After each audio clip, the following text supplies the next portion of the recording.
Hello friends, welcome back to my channel. ഇന്നത്തെ video എന്ന് പറയുന്നത് നല്ലൊരു ഹെയർ പാക്കാണ് കാണിക്കുന്നത്. അതും ഉലുവ വെച്ചിട്ട്. ഉലുവ നമ്മുടെ തലയിലൊക്കെ തേക്കുന്നതുകൊണ്ട് നമ്മുടെ തലമുടി തന്നെ തിക്കായിട്ട് സ്ട്രോങ് ആയിട്ട് വളരാനും, അതുപോലെ തന്നെ നമ്മുടെ തലയിൽ ഡാൻഡ്രഫ് ഉണ്ടെങ്കിൽ അതൊക്കെ മാറാനും, ഹെയർ ഫോൾ ഉണ്ടെങ്കിൽ അതൊക്കെ മാറാനും, സ്പ്ലിറ്റ് എൻഡ് ഉണ്ടെങ്കിൽ അതൊക്കെ മാറാനായിട്ടും നല്ലതാണ്. ആ ഹെയർ പാക്ക് ഞാൻ അപ്ലൈ ചെയ്തിട്ടാണ് വന്നിരിക്കുന്നത്. എൻ്റെ തലമുടിയൊക്കെ നോക്കാം, നല്ല സ്മൂത്ത് ആയിട്ടുണ്ട്, തലമുടി നല്ല സ്ട്രോങ് ഒക്കെ ആയിട്ടുണ്ട്. അപ്പോൾ നമുക്ക് വീഡിയോയിലോട്ട് പോയത് എങ്ങനെയാണ് ചെയ്യുന്നതെന്ന്. 2 ടീസ്പൂൺ ഉലുവ ഇന്നലെ രാത്രിയിൽ വെള്ളത്തിലിട്ട് വെച്ചതാണിത്. ഇത് നന്നായിട്ട് ഇനി ഗ്രൈൻഡ് ചെയ്തെടുക്കാം. അപ്പോൾ ഇത് നന്നായിട്ട് മിക്സ് ചെയ്തെടുത്തിട്ടുണ്ട്. ഇനി ഇതിലോട്ടൊരു വിറ്റാമിൻ ക്യാപ്സൂൾ ആഡ് ചെയ്യാം. ഇനി ഇതെല്ലാം കൂടി നന്നായിട്ട് മിക്സ് ചെയ്തെടുക്കാം. അപ്പോൾ ഇത് നന്നായിട്ട് മിക്സ് ചെയ്തെടുത്തിട്ടുണ്ട്. ഇനി ഇതൊരു ഹെയർ പാക്കായിട്ട് യൂസ് ചെയ്യാം. അപ്പോൾ ഞാൻ എൻ്റെ തലയിൽ എണ്ണയൊക്കെ അപ്ലൈ ചെയ്തിട്ട് മസാജൊക്കെ ചെയ്തിട്ടുണ്ട്. ഇനി ഹെയർ പാക്ക് സ്കാൽപ്പിലും തലമുടിയിലൊക്കെ നന്നായിട്ട് അപ്ലൈ ചെയ്യാം.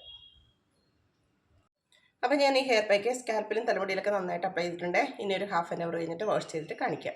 അപ്പോൾ ഇന്നത്തെ വീഡിയോ എല്ലാവർക്കും ഇഷ്ടപ്പെട്ടുമല്ലോ. അപ്പോൾ എല്ലാവരും ലൈക്ക് ചെയ്യുക, ഷെയർ ചെയ്യുക. പിന്നെ എൻ്റെ ചാനൽ ആദ്യമായിട്ടാണ് കാണുന്നതെങ്കിൽ ഒന്ന് സബ്സ്ക്രൈബ് ചെയ്തിട്ടുണ്ട് ചെറിയൊരു ഫാമിലിയിൽ അംഗമായിട്ട് മാറുകയും ചെയ്യുക. അപ്പോൾ ഇതുപോലുള്ള നല്ല നല്ല വീഡിയോകളായിട്ട് ഇനിയും വരാം. അതുവരെ ബൈ.